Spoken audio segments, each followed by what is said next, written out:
lagi di Oce Senin, obrolan receh di hari Senin. Oce Senin kali ini udah ngundang nih beberapa teman-teman mahasiswa yang udah pernah ikut program MBKM sebelumnya. Apa sih MBKM itu? MBKM adalah singkatan dari Merdeka Belajar Kampus Merdeka. Nah mungkin kawan sekampus ada yang kepo nih sama program MBKM. Atau mungkin ada yang tertarik buat ikutan. Nah langsung aja yuk kita undang mereka. Halo teman-teman. Halo. Gimana nih kabarnya? Baik ya. Tadi kesini macet nggak? Biasa. Naik apa tadi kesini? Di kampus sih tadi. Oh iya, ada kelas ya? Baru magang tadi. Wih, ini yang lain gimana? Sama juga dari kamu. Oh, berarti emang ada kegiatan di kampus hari Sabtu ya? Padahal weekend loh ya. Masih kuat nih posnya? Aku baru lihat. Oh iya. Kita sosok sibuk aja sih. Iya, ya, sebenarnya. Oke, sebelum kita lanjut aku pengen kenalan dong. Boleh kasih tahu namanya, terus dari jurusan mana, stambuk berapa, terus apa program MBKM yang diikuti dan ditempatin di mana? Oke, mulai dari sini dong. Nama aku Chloe. Aku dari jurusan arsitektur Fakultas Teknik. Aku angkatan 19. Dan kemarin aku ikut MBKM yang IISMA. Oh, Nah, aku tuh ditempatin di University of Waterloo di Kanada. Kanada. Keren. Lanjut. Oh ya, kenalin, aku Jessica Patricia Mantoning, biasa dipanggil Jessi, dari program Studi Teknologi Pangan, Stambul 2021. Kemarin ngambil program PMM di UPN Veteran Jawa Timur, Surabaya. Wah, PMM ya? Tadi Iya. ini ISMA PMM. Oke, atau ya? Oke, perkenalkan aku Safran Alfariji dulu, biasa dipanggil Alfa. Program studi Sastra Indonesia Stambuk 2020. Ngambil MBKM itu kampus mengajar, penempatannya di SD 20308 Parangsidimpuan. Ada jauh ya. Bukan, Parangsidimpuan nggak, masih Sumatera Utara. Oh, pada Cilegon. Aku kira kadang yang lebaran loh. Oke, lanjut.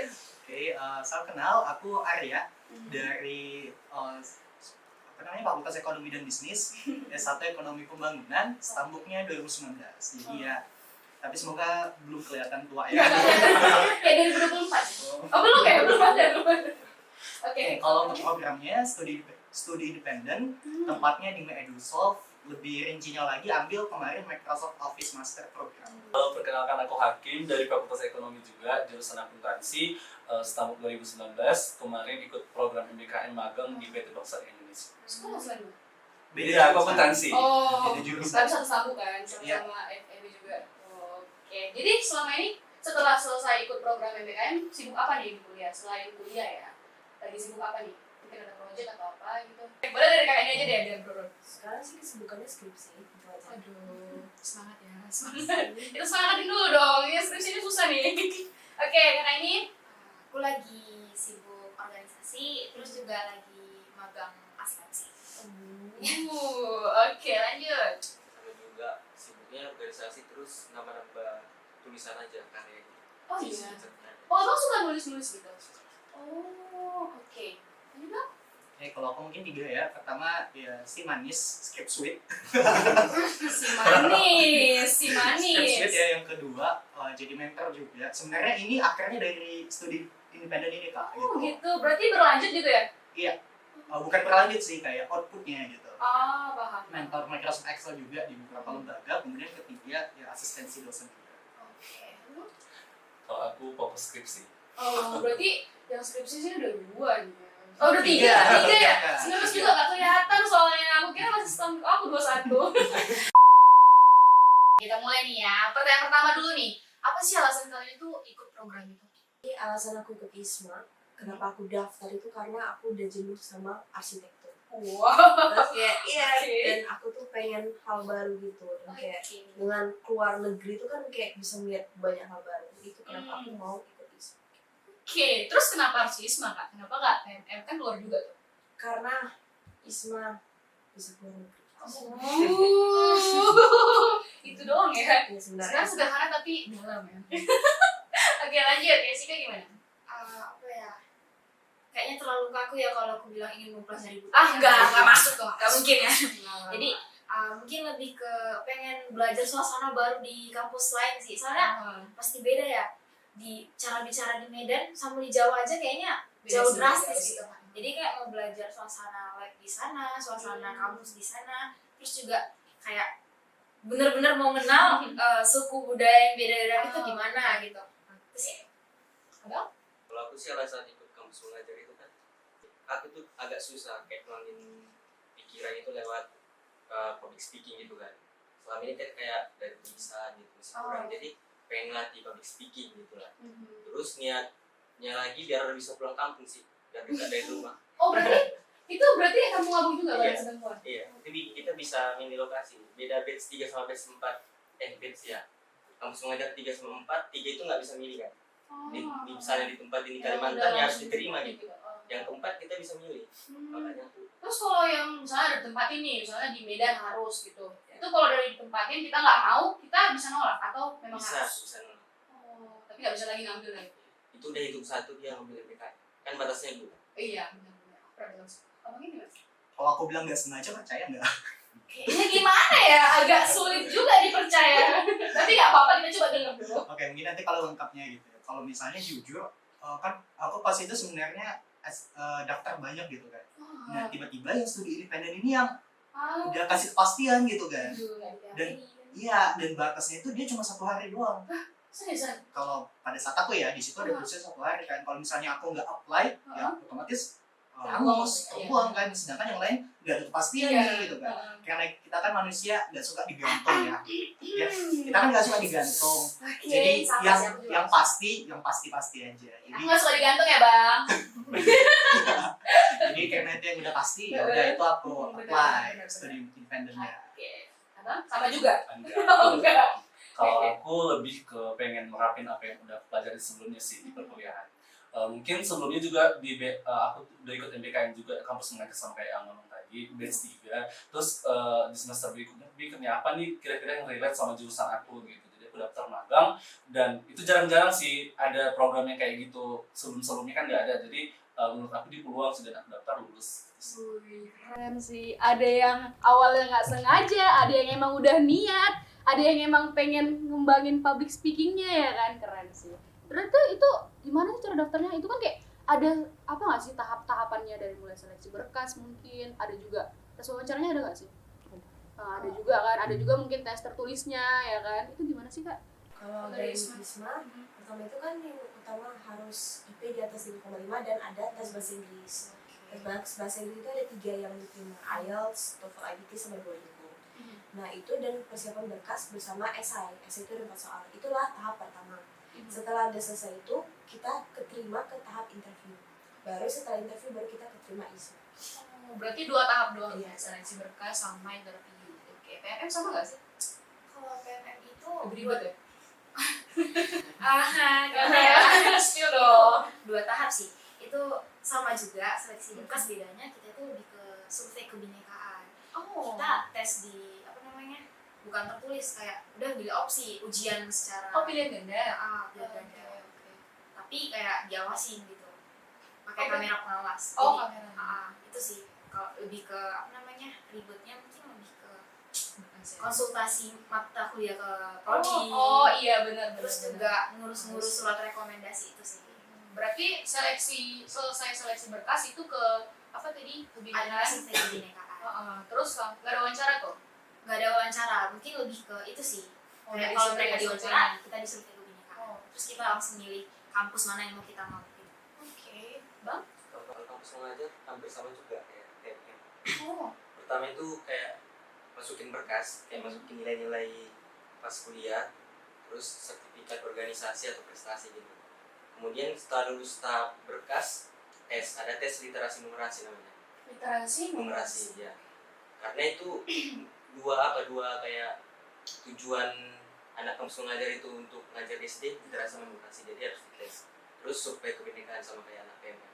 Oh. Wawancaranya nggak ada. Itu tadi abang bilang harus ini ya, ada sertifikat organisasi atau. Itu menjadi nilai tambahan. Oh berarti itu Misalnya, nggak wajib ya? nggak wajib. Itu cuma optional doang Iya. berarti ya. Kalau ada biar nilai tambah gitu Iya. ya. Oke, abang gimana? Oke, kalau aku mungkin untuk studi independen itu ada 3 tahap ya. Yang pertama itu seleksi berkas. Mungkin hampir sama ya, ada CV dan juga sertifikat organisasi dan sebagainya. Kemudian kedua, tadi sebenarnya hampir sama juga, tapi namanya dia TPA, tes potensi akademik. Ada numerik, sinonim, antonim dan sebagainya. Nah, yang ketiga ini ada tes bahasa Inggris basic, dan ini opsional sih gitu, tergantung dengan mitranya. Kebetulan kalau aku itu kan kemarin memang sertifikasinya dalam bahasa Inggris, makanya mereka butuh nih sertifikat bahasa Inggris yang basicnya gitu. Tapi yang wajibnya 2 ini sih. Oh, berarti hampir sama ya? Atau juga sama? Ya sama, ada 2 tahap sih, tahap seleksi berkas sama interview. Oh. Nah, waktu nyiapin pendaftaran sama berkas-berkas itu ada nggak sih kesulitan? Kayak misalnya nih, mau ikut PMM atau ISMA tapi nggak dibayar orang tua, atau mungkin ya susah nih untuk dapat berkas-berkasnya, itu ada nggak sih? Coba diceritain. Kalau aku kebetulan nggak susah sih, kayak ya? smooth. Banget ya. Semoga aku kayak gitu. Kalau dari PMM gimana? Kesulitan mungkin mulai dari surat rekomendasi ya fakultas. Terus juga ngurus konsultasi mata kuliah yang di sini kan belum tentu sama yang di kampus lain. Jadi kayak yang kita konversi itu harus benar-benar selaras kalau di prodi aku. Oh iya. Iya, misalnya kayak aku kemarin ngambil teknologi gula, di sana permen coklat ada ya selaras gitu, harus kayak gitu, nggak bisa ngambil yang lain. Oh, berarti emang harus berhubungan gitu ya? Iya. Kalau kampus mengajar, kalau aku sendiri dari berkasnya itu nggak ada alasan, tapi itu kendalanya di pas ujian. Oh, kenapa Jadi tuh? kadang down server mereka, Oh, jadi iya. panik sendiri gitu. Ternyata memang mau semua gitu. Oh, abang kira abang aja Iya. udah paling nggak mau ikut. Aku nggak jadi ikut. Kalau yang studi independen gimana tuh? Oke, kalau untuk berkasnya sih kalau dari aku mungkin sama kayak Dewi ya, sebenarnya smooth, lancar-lancar aja. Cuma aku saranin banget untuk berkas ini H-7 itu udah selesai gitu. Oh. Karena kalau misalnya mepet banget, ya itu nanti kita terburu-buru gitu kan. Mungkin kalau kendala lebih ke ininya sih, pemahaman kita pada saat awalnya gitu, kita ngikutin yang betul-betul dari nol banget, kita harus menyesuaikan. Oh, ini pengetahuan yang baru nih. Iya, kita belum tahu apa-apa sebelumnya ya. Tiba-tiba langsung masuk aja sih nih. Apa yang aku nggak tahu, aku jadi tahu gitu ya. Lo gimana tuh? Kalau kendala di magang sih sebenarnya kalau berkas sih aman karena fakultas juga mendukung kan, cuman mungkin kendala yang aku hadapi itu masalah rekognisi ya, konversi. Itu mungkin yang dari awal aku wanti-wanti karena kan kayak katanya ini harus selaras gitu ya sama tempat magangnya. Kebetulan karena aku di bank juga selaras, jadi aman-aman aja sih. Cuman itu sih yang dari awalnya yang ditakutkan gitu, masalah di akhir gitu. Jadi itu kalau sistem konversi SKS-nya gimana dari per fakultas kalian masing-masing?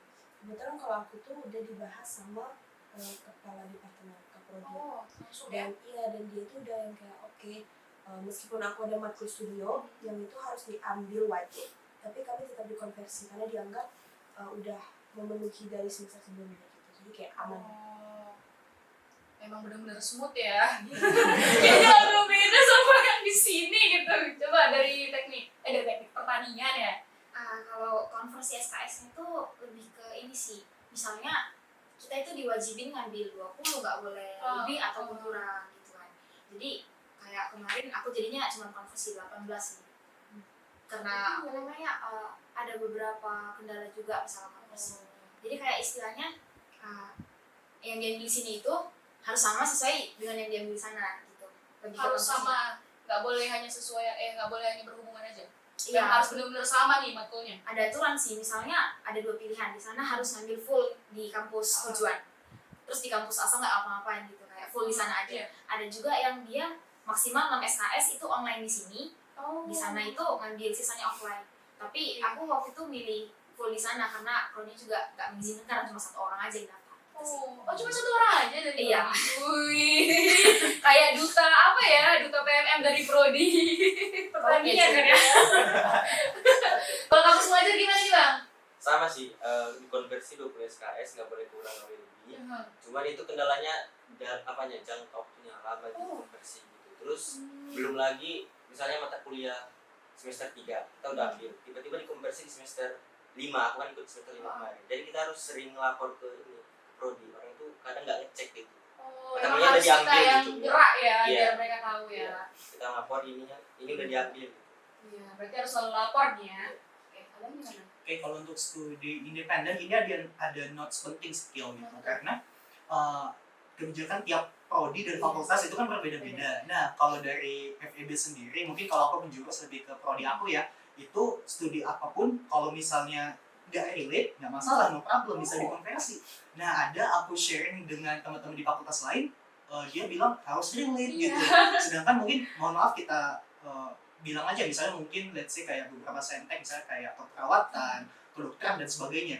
kan nggak mungkin kan ada studi independen kedokteran gitu kan, atau keperawatan perawatan itu kan nggak ada gitu. Nah itu sih mungkin hambatan bagi prodi-prodi lain yang mungkin wah tawar di studi independenku nggak ada yang relevan nih gitu. Mungkin kalau dari prodi aku sih no problem gitu, tetapi perlu dipertimbangkan untuk prodi-prodi yang lainnya juga sebelum memilih, ya harus tahu juga nih gitu.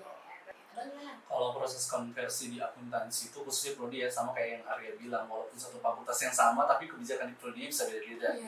Kalau di prodi akuntansi itu nggak bisa kalau nggak selaras, jadi mereka benar-benar melihat, mereka benar-benar cek dari sertifikat dan hasil nilainya gitu. Jadi kalau misalkan nggak sesuai mereka nggak konversi, tapi alhamdulillah proses di aku sih mudah gitu. Cuman kemarin kendalanya nunggu lama aja sih, nunggu lama konversi. Cuman alhamdulillah semua terkonversi. Aman ya, pada akhirnya aman walaupun lama dan ribet gitu ya. Nah, kalian punya nggak sih kayak apa ya dibilangnya, ekspektasi gitu sebelum ikut atau join program ini? Misalnya yang kampus mengajar misalnya, ekspektasinya awalnya bakal disuruh ngajar di pelosok-pelosok nih, di desa-desa nih. Ternyata mungkin berbeda, mungkin. Boleh dong diceritain ekspektasinya. Kalau aku sih ekspektasinya bakal punya banyak teman bule dan Dan dapat apa nih? Dapat apa? Dapat apa nih? gitu kan. Tapi enggak salah lagi tuh apa? Enggak. Oh, memang Tapi malah realitanya lebih solid sama teman-teman yang dari Indonesia juga yang satu ISMA gitu.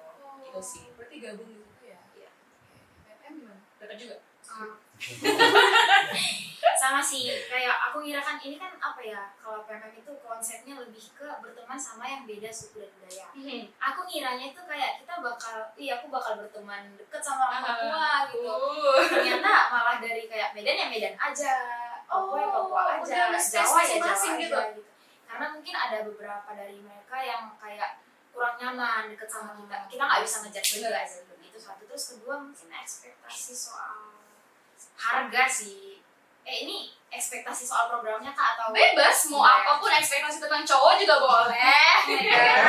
Paling langsung serius aja. Ayo ke situ sih. Mungkin nggak expect sama harga ya Kebutuhan di sana. jadi kayak biaya hidup yang dikasih PMM ke kita itu kan disamaratain di semua lokasi. Menurut aku itu Kurang mungkin ya? kurang dievaluasi lagi. Disesuaikan sama UMR-nya. Jadi kayak di sana itu masih kayak kurang gitu menurutku. Saya kira itu dulu kayak sekolahnya itu yang betul-betul rusak gitu, tertinggal. Ternyata nggak tertinggal aman gitu, masih ada apanya dikit. Bangunannya masih bagus lah gitu. Ya kualitas muridnya juga nggak terlalu tertinggal. Kalau yang saya ini Oke, kalau studi independen ini kan dia bisa dibilang kita belajar dari perusahaan gitu ya. Kita belajar hard skill dari perusahaan yang kalau di aku kemarin Microsoft Office kan. Nah, awalnya aku ekspektasinya kayak ya namanya Microsoft Office ya kita kira ya simple gitu Iya, kan. udah biasa Udah dipelajarin biasa gitu kan. dipakai.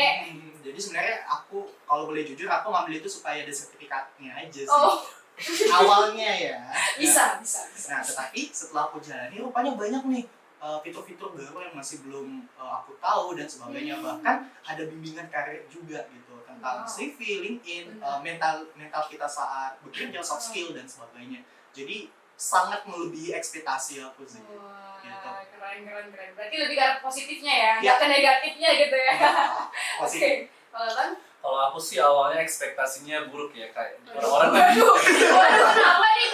Kenapa? kayak magang itu orang kalau dengar magang pasti mahasiswanya bakalan disuruh buat kopi, fotokopi. Iya benar gitu sih. kan. Pasti kan kayak gitu sih, Iya. anak baru gitu ya. Tapi ternyata ketika saya mengikuti programnya karena mungkin ini udah dia labelnya MBKM kali ya. Jadinya yang ada di lapangan itu berbeda gitu. Kita di situ betul-betul diberi ilmu, bahkan kita ikut praktek langsung. Kayak saya di bank, saya langsung berhubungan sama nasabah. Bahkan saya dengar beberapa teman-teman yang magang biasa bukan non MBKM, mereka itu kayak nggak diberi kesempatan untuk misalkan duduk di teller gitu. Tapi kalau kita diberi kesempatan langsung seperti Langsung praktek itu. gitu Langsung ya, Pak? praktek gitu. Jadi overall saya rasa melebihi ekspektasi sih. Yang awalnya ngira itu bakal jadi babu gitu ya, Iya. ternyata jadi sama juga berarti tingkatannya. Oke. Nah, selanjutnya aku mau nanya ini.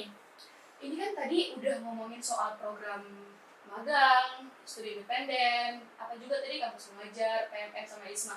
Apa sih benefit yang kalian dapatin? Yang emang bener-bener kalian itu kayak bersyukur banget deh ikut ISMA, soalnya bisa dapat ini, selain cowok ya. Nggak dapet, makanya saya jawab karena nggak dapet gitu ya. Mungkin benefit yang paling utama buat aku tuh aku dapat it's like a life changing experience itu satu ya. Dan kedua aku dapat teman-teman yang benar-benar serasa keluarga, jadi keluarga baru di sana. Enggak sih teman-teman Keluarga di Cemara Indonesia. Iya benar. Cemara. Dan selain itu aku bisa, jadi kan aku sebenarnya pengen tuh sebenarnya masuk jurusan psikologi. Tapi kan karena aku SMA, aku jadi ngambil RC. Jadi kayak aku bisa belajar gimana sih sebenarnya psikologi itu dengan ikut ISMA. Itu sih. Jadi banyak juga benefit. Ya, keren. Yang BMM gimana nih? Benefit, selain benefit apa ya yang realistis mereka kasih, mungkin selain duit, uang pesawat, uang tempat tinggal dan lain-lain, aku apa ya, hal yang paling penting itu aku jadi gampang adaptasi dimanapun. Jadi ternyata kemampuan adaptasi itu penting banget. Iya, Jadi kayak apa ya, aku udah ngerasain waktu kita itu sendiri di ruang kelas yang kita nggak kenal sama siapa-siapa, kita tuh benar-benar ngerasa ke pressure. Terus juga apa ya, info-info pun susah dapet gitu sih. Jadi kayak pandai-pandai adaptasi itu pertama. Yang kedua itu mungkin lebih ke apa ya, informasi-informasi yang aku dapetin dari berbagai suku itu aku dapatnya di PMM. Kalian pernah nggak kalau misalnya duduk sama di sebelah kalian ada orang NTT, di sebelah kanan kalian ada orang Aceh gitu. Aku jadi kenal logat Aceh yang mana. Aku jadi kenal, oh ini orang Papua ini, oh ini orang Aceh ini gitu. Terus aku jadi apa ya, kayak lihat kita itu belajar kalau misalnya lihat manusia itu benar-benar sebagai manusia, bukan karena dia Islam, bukan karena dia orang Papua, bukan. Itu sih. Kalau yang kampus mengajar gimana nih? Sebenarnya hampir sama juga sih, benefitnya itu kayak pengembangan soft skill gitu kan. Karena di kampus mengajar juga kita itu sistemnya kelompok. Bagaimana kita manajemen waktu, manajemen risiko gitu segala macam. Bagaimana cara membuat ujian daring, itu kami yang buat. Masih Ujian zaman secara daring tuh ya? Iya, kan sekarang udah teknologi, jadi ujiannya dari komputer gitu. Bagaimana kita memperkenalkan ke guru-guru soal kurikulum merdeka, semuanya dilatih di kampus mengajar. Kalau studi independen gimana nih, Pak? Oke, kalau aku mungkin dua ya. Pertama, kalau bahasa kerennya skill validation gitu. Apa tuh? Berat kali. Misalnya nih contohnya, kita sebenarnya kita bisa kan Microsoft Excel misalnya, tapi kita nggak punya validasinya. Nah, jadi dengan ikut studi independen kita udah ada nih, oh aku bisa project management, ini nih sertifikatnya gitu. Karena kan ada banyak skill-skill yang dipelajari ya, ada Microsoft Office, project management, data analysis, dan sebagainya, masih banyak banget gitu. Jadi dengan punya itu kita punya sertifikasi, bukan sertifikat ya, tapi sertifikasi gitu, bahwa oh kita memang valid nih bisa di bidang ini, memang terbukti gitu ya, bukan ahli siapa udah bisa di bagian ini gitu ya. Ya betul banget. Kemudian yang kedua, bisa explore sih skill-skill di luar jurusan kita gitu. Karena sebenarnya it's okay misalnya kita jurusan fisik, tetapi kita belajar mungkin data analyze gitu kan. Nah itu kita bisa mengeksplor bebas skill-skill di perusahaan tersebut secara gratis. Gratisnya ini yang harus di highlight ya. Gratis gitu. Ya betul banget. Mungkin sedikit aja lagi Kil. Karena kalau aku lihat sebenarnya, kalau kita lihat, di perusahaannya biayanya misalnya 4 juta, 10 juta, 12 juta. Hanya untuk sertifikasi doang Just emang for semahal. sertifikasi. Tetapi dengan kita ikut studi independen, kita bisa belajar di situ, kita bisa mendapatkan sertifikasi di situ secara gratis. Gratong gitu loh. Itu yang paling penting loh. Itu dapat juga sih. Oke, kalau misalnya di batch Ini juga penting. kayak kalau misalnya di batch 1, aku kan batch 1 ya, itu masih dapat uang saku namanya. Tetapi kalau batch sekarang, uang sakunya nggak ada lagi, tapi dia ada uang kota, uang paket gitu, uang kota internet. Iya. Dialihkan ke situ. Iya, dialihkan ke uang kota internet. Biasanya per bulan itu 200 sampai 300. Aduh. Ya, ini kan rentangnya. Oke. Per bulan tadi berapa lo? 200.000 sampai 300.000, tergantung mitranya masing-masing. Oke. Berarti zaman abang batch 1 itu uang sakunya berapa tuh per bulan? Per bulan, per tahun, atau per semester? Per bulan. Per bulan. Ya. Cukup untuk Starbucks lah ya. Starbucks setiap hari nih. Kan bisa jadi gitu. Berarti cukup untuk itu lah, jajan lah ya. Iya. Tapi kalau sekarang dia uang kota. Uang kota, Sekitar sedikit. Kalau Bang gimana? Kalau benefitnya banyak sih selain daripada uang saku, gitu ya. Wow. Pastinya soft skill, Iya. kemudian juga yang paling aku rasa itu dari segi prakteknya sih. Kita semua kita kan ada 3 orang tuh di dalam satu tempat magang itu. Kita benar-benar yang diperdayakan gitu ya, ikut praktek secara langsung. Jadi mereka tuh berekspek ke kita bahwa kita ke depannya bisa bakal langsung kerja di situ gitu. Jadi kita lebih mudah untuk memahami tupoksi yang ada di situ. Itu sih yang paling bermanfaat. Lebih ke diri sendiri Diri ya, untuk upgrade skill kita. Iya. Benar-benar. Nah, aku pengen tahu dong, ceritain dong satu pengalaman yang gimana ya, kalian rasa itu paling wow atau paling mengesankan selama kalian ikut program MBKM. Mungkin PDKT gitu, hampir dapat tapi nggak jadi. Oh ada? Bukan. Oh bukan. Mungkin yang paling mengesankan itu, jadi kan kami itu di kota Waterloo, tapi kami bisa keluar jalan-jalan di sekitar Kanada. Wow. Disclaimer, gak pakai uang yang dikasih, pakai uang sendiri. Hampir saja. Iya, karena kayak tapi pergi jalan-jalan ke suatu kota namanya Montreal bersama teman-teman. Dan apa ya? enggak, benar-benar kayak 3 hari 4 malam itu nginep di Airbnb. Dan kayak itu sama ngesannya karena kayak kami kayak nggak ada kuliah lagi kan, kayak memang lagi libur, lagi reading week namanya kok di sana. Jadi benar-benar sebelum UAS, UAS, yaudah kami itu yang jalan-jalan tanpa beban di suatu tempat yang kami nggak pernah datangi, itu yang paling berkesan. Dan di sana kami makin kompak gitu. Berarti sesama ini ya, sesama teman-teman di Kanada atau dari Indonesia? Dari Indonesia sama-sama Ismanya. Oh, bareng-bareng ya, explore di situ wilayahnya. Kenapa kok nggak ngajak sih? Gimana Ya, ya? aku udah lulus ya. Aku udah lulus ya. Ya ampun. Oke, kalau dari PMM apa nih pengalaman paling berkesan? Jadi for information, di PMM itu ada 4 program. Oh, banyak ya? Jadi kayak ada paketan-paketan gitu. Oh. Nah, jadi kalau yang kata orang isu-isu PMM apa namanya untuk jalan-jalan itu benar, aku nggak bantah. Karena emang ada program khusus dan mata kuliah khusus untuk jalan-jalan gitu. Ada mata kuliah untuk Dan ada jalan-jalan. biaya khusus untuk itu. Wow. Jadi kayak jadi kayak tapi tujuannya lebih ke pendalaman budaya, Oh. sejarah gitu. Jadi kayak waktu itu program paling besar itu kontribusi sosial. Waktu itu kita nanam mangrove. Wow, seru. Jadi kayak aku merasa aku berterima kasih banyak sama MBKM udah ciptain program seluar biasa ini.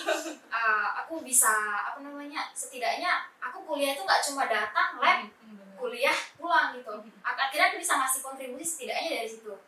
Terus juga waktu itu kita ada namanya kayak jalan-jalan ke untuk mempelajari budaya di sana. Jadi aku baru tahu, kan kita cuma tahu Bromo ya, Gunung Bromo. Iya, Ya udah Gunung Bromo Bromo aja. Jadi kita itu di sana ngejar namanya suku Hindu Tengger. Hah? Suku jadi di sana tuh ada bersemayam suku Hindu. Bersemayam nggak sih? Emang bersemayam? Bahasa bersemayam. Aku ganti tinggal gitu. Iya, tinggal. Aku bilang bersemayam mungkin karena kayak emang mereka tuh emang di Itu sana asli. gitu. Iya, karena itu lumayan dingin banget malah. Iya. Iya, jadi kayak di sana Sana itu di landscape dia nggak? jauh sih. Oh jauh ya. Oke, Jadi kayak di sana itu apa ya? Aku bisa melihat langsung Indonesia itu ternyata secantik ini gitu. Kayak emang mereka apa? jadi kan kayak apa ya? Kita tuh kalau misalnya mau jalan-jalan ke suatu tempat itu nggak sembarangan jalan, harus ada yang kita ambil karena kan kita bakal buat laporan tuh nanti. Iya. Ke Bromo ngambil apa? Oh, mau kenalin Hindu Tengger gitu. Nah di sana kayak kita ketemu Hindu Tengger, konsultasi, situlah aku belajar ternyata setiap agama itu punya alasannya masing-masing gitu. Kayak orang kan suka rasis ya. Iya benar. Kadang kayak aku setelah dengar satu persatu pemuka agama itu ngomong, di situ aku belajar kayak menjudge itu paling gak penting dan paling gak perlu untuk orang-orang gitu. Terus kayak dari Gunung Bromo itu aku bisa lihat kayak wah Tuhan ngasih anugerah ke Indonesia sebesar ini gitu loh. Keren sih. Aku bisa lihat sendiri vulkaniknya, Wow. baunya gimana, aku bisa lihat panasnya gimana gara-gara Iya. PMM. Aku terima kasih banyak sih. Gak jatuh kan? Oke, enggak tahu sih. Oke. Itu ya pengalaman berkesan ya Paling sama berkesan. PMM. Keren sih kan. Kalau ini yang kampus mengajar apa bang? Apa ya, kalau kampus mengajar palingan pengalaman paling berkesannya itu sama siswa-siswanya gitu. Gak sama kok. Bukan. Kan kebetulan aku itu kebetulan kami itu kayak diskusi, satu orang itu megang satu kelas. Aku itu megang kelas 5 Oh SD. SD. Nah, entah kenapa murid-murid ini semua yang di sekolah itu lebih kayak akrab sama aku gitu ketimbang kawan-kawan yang lain. Mungkin Iya. cara aku ngedekatin mereka gitu ya. Sampai-sampai mereka ngambil kenapa? Orang ini emang suka kan Lebih bapak kebul maksudnya. Iya, emang bapak kebal. Sampai-sampai mereka tuh di belakang sekolah itu kan ada pokok durian. Mereka tuh ngambil durian itu punya orang. Loh, Sebenarnya. Ini dong. Iya, tapi orang kampung itu juga. Oh, Sampai orang itu ngambil terus pas aku di kantor guru orang itu manggil nama aku kan. Sampai guru ngeliat gitu. Oh, mau ngasih Pak, ke ini Pak, abang. Pak Alpa ini durian Oh, mau. Oh, itu yang durian yang kamu bawa itu. Yang cuma.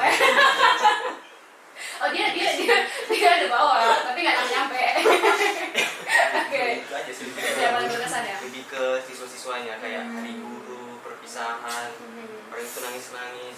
Heartwarming. Aduh, pengen sih ngerasain. Berarti udah bisa lah ya ngajarin anak-anak orang nanti. Ngajarin anak-anak orang. Oke. Kalau pengalaman berkesan aku jujur, aku dibilang mirip Afgan sih. Seriously. Tapi Seriously, sekilas seriously. iya. Kalau dari samping. Iya, seriously gitu. Jadi pada saat itu kan kami ada final project presentation gitu kan. Presentasi final project kan kami online gitu. Jadi tiba-tiba di kolom chat aku bingung kan. Afgan datang. Jadi dan Special guest. dan yang ngomong itu bukan cuma satu orang aja kan gitu. Jadi di situ aku cukup ya sedikit KW 10 nggak masalah gitu. Yang penting mirip. Yang penting mirip. Oke, kemudian yang untuk berkesannya bukan pada saat studi independennya sih, tetapi malah setelahnya gitu.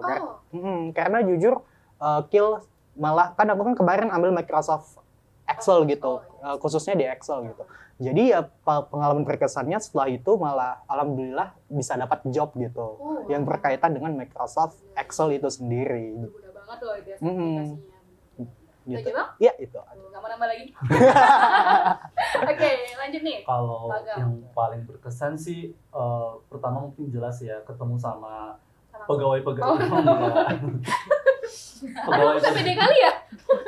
pegawai-pegawainya di sana yang luar biasa ya, mulai dari yang top manajemen sampai low manajemen, dan mereka semua humble semuanya gitu, responsif sama kita gitu kan. Jadinya nambah relasi juga. Kemudian pengalaman paling berkesan berikutnya itu menghadapi secara langsung sifat-sifat nasabah gitu ya. Iya ya. Si yang paling nggak mau ditunggu gitu ya. Gitu. Jadi kayak kita diajarin nih gimana nih kita menghadapi mereka, dan syukurnya para pegawai ini, para mentor ini keras ke kita gitu. Jadi mereka kasih tahu dulu, mereka mentoring dulu, kemudian kita diberikan kesempatan untuk berhadapan langsung dengan nasabah itu. Jadi menurut saya itu pengalaman berkesan sih, karena selama ini kayak aku pribadi hanya belajar teori gitu kan. Nah, jadi ketika praktik ternyata itu berbeda gitu, dan itu menjadi suatu pembelajaran penting sih, Mbak. Aku pengen gini sih, pertanyaan terakhir, bukan pertanyaan sih sebenarnya nih, kayak apa ya, ajakan terakhir nih untuk ngasih tahu ke kawan kampus bahwasanya kalian tuh pengen ngajak mereka untuk ya ikuti program yang kalian ikuti, misalnya kayak ISMA atau PMM, kampus mengajar, studi independen sama magang. Kasih dong kayak motivasi gitu untuk mereka kampus yang pengen ikutan tapi masih kayak ragu-ragu gitu, bimbang gitu. Yakinin mereka gitu. Promosi nih. Gitu denger ya kawan kampus. Teman-teman, aku anjurkan daftar ISMA tahun depan karena yang ini udah tutup pendaftaran. Karena ISMA itu tidak hanya life changing, tapi banyak kali benefitnya dan benar-benar nge-impact kalian gitu. Kayak banyak kali yang kita dapat dari ikut ISMA yang bisa kita bawa kembali ke Indonesia, dan untuk membantu Indonesia juga kan jatuhnya yang kita pelajari di situ. Jadi ikuti gitu. Itu kalau TOEFL-nya 300 bisa ikut nggak sih? Hah? 300 ini TOEFL-nya. Ada TOEFL, standarnya. maksudnya TOEFL yang biasa itu udah nggak diterima. TOEFL IPT, iya dia nerima TOEFL IBT sekarang. IBT. Oke. Aduh, PR lagi ya. PR lagi nih sama kita yang mau ikut nih. Oke, dari PMM gimana nih? Aku saran banget sih ikut PMM. Gimana ya? Tapi yang aku mau bilang itu ikut PMM kalau bisa jangan cuma mikirin jalan-jalannya aja. Aku banget lagi. Kalian harus ingat kalau kalian kesana itu buat kuliah. Kalian itu kuliah juga sama, cuman beda tempat aja, cuma beda orang-orang di kelas aja gitu. Kalau misalnya benefit, kalian nggak bakal kecewa sih. Kecuali masalah sistem, aku yakin MBKM-nya pasti bakal evaluasi setiap tahunnya kalau masalah itu. Yang penting kalian persiapkan diri, gak usah takut masalah benefit yang kalian dapatin. Kalau emang kalian punya tujuan, kalian pasti dapatin itu. Apa yang kalian cari itu yang kalian dapat. Jadi aku nggak mau bilang ini manfaatnya. Kalau kalian nggak cari itu ya kan nggak dapat. Itu sih. Ikut PMM. Terakhirnya tuh ya ikut PMM. Kampus mengajar nih Bang. Kalau aku sih buat teman-teman yang mau ikut kampus mengajar itu yang pertama perlu diingat sama kayak yang dikatakan siapa tadi. Siapa ayo Siapa ayo? Ini parah banget ya. Ya susah, agak susah ya. Oh iya. Tapi aku nggak susah kan dulu. Gila. Harus diingat tujuan dan fokus kita. Apalagi kampus mengajar menurut aku itu program yang paling mulia di antara program dari yang lain. Karena ISMA untuk diri sendiri, PMM untuk diri sendiri, magang untuk diri sendiri. Dan kampus mengajar itu berdampak secara langsung terhadap masyarakat gitu. Jadi janganlah kayak misalnya mau ikut pun jangan mikirin uang bulanannya yang 1-2 per bulan gitu. Tapi pikirin juga apa kewajiban kita terhadap sekolah tersebut, mulai dari pembangunan teknologi, cara belajar dan sebagainya gitu sih. Oke, makasih Bang si paling masyarakat ya. Bener nggak sih? Kan Iya benar. Apa sih yang nggak untuk kamu? Tapi penting kayak semua punya point of view sendiri sih. Iya, Menurut aku iya. kita juga kontribusi, semua punya kontribusi. Apalagi apa? Ke kamu. Oke, lanjut. Oke. Ya, studi independen ya. Oke, mungkin buat kamu, buat kamu yang memang pengen daftar studi independen, tenang aja, program kita mulia juga. Tenang aja, Udah dingin nih ya. Agak panas nih kayaknya. program kita mulia juga. Oke. Oke. Oke, karena ya buat teman-teman deh yang pengen membangun, pengen belajar hard skill dengan yang sudah tervalidasi dan mentor-mentor yang profesional, aku sarankan banget ikut studi independen karena dengan begitu kita bisa kontribusi juga dalam membangun kompetensi digital masyarakat Indonesia yang dimana kita sering banget teori kan Kak Kila. Nah, studi independen ini pengen kita lebih ke ilmu aplikatifnya nih gitu. Ya, langsung praktik langsung dengan skill yang kita miliki. Mungkin gitu aja sih buat teman-teman yang pengen belajar hard skill dengan mentor-mentor yang profesional, segera daftar studi independen karena manfaatnya tidak main-main. Klik linknya di bawah ini. Oke, lanjut yang magang Bang. Untuk teman-teman, semua program MBKM itu bagus ya pada dasarnya. Ada pencerahan. Keren. Tapi khusus karena aku ikut magang gitu ya, aku saranin sih bagi kalian yang mau ikut program MBKM magang itu sangat recommended. Di mana kalian bisa mempraktikkan ilmu yang udah kalian dapat selama ini di kampus gitu. Jadi buat kalian yang merasa kayak aku pintar nih di kelas gitu ya, belum tentu kalian mampu beradaptasi ketika kalian bertemu orangnya secara langsung atau memahami bagaimana sistem pekerjaannya secara langsung. Jadi sangat direkomendasikan untuk mendaftar program MBKM magang. Oke, thank you teman-teman udah mau datang di Oce Senin. Thank you juga udah mau ngeluangin waktunya ya. Mungkin ini sampai sini dulu kita sharing-sharing tentang MBKM. Nah, buat kawan kampus yang udah denger tadi kan gimana penjelasannya tentang ada yang dari ISMA, ada yang dari PMM, ada juga yang dari kampus mengajar, bahkan studi independen dan magang. Nah, buat kalian yang mungkin masih ragu-ragu lagi atau mungkin bimbang, udah yakinin aja, tetap semangat ngejar program MBKM-nya. Oke? Sampai jumpa di Oce Senin berikutnya. Dadah!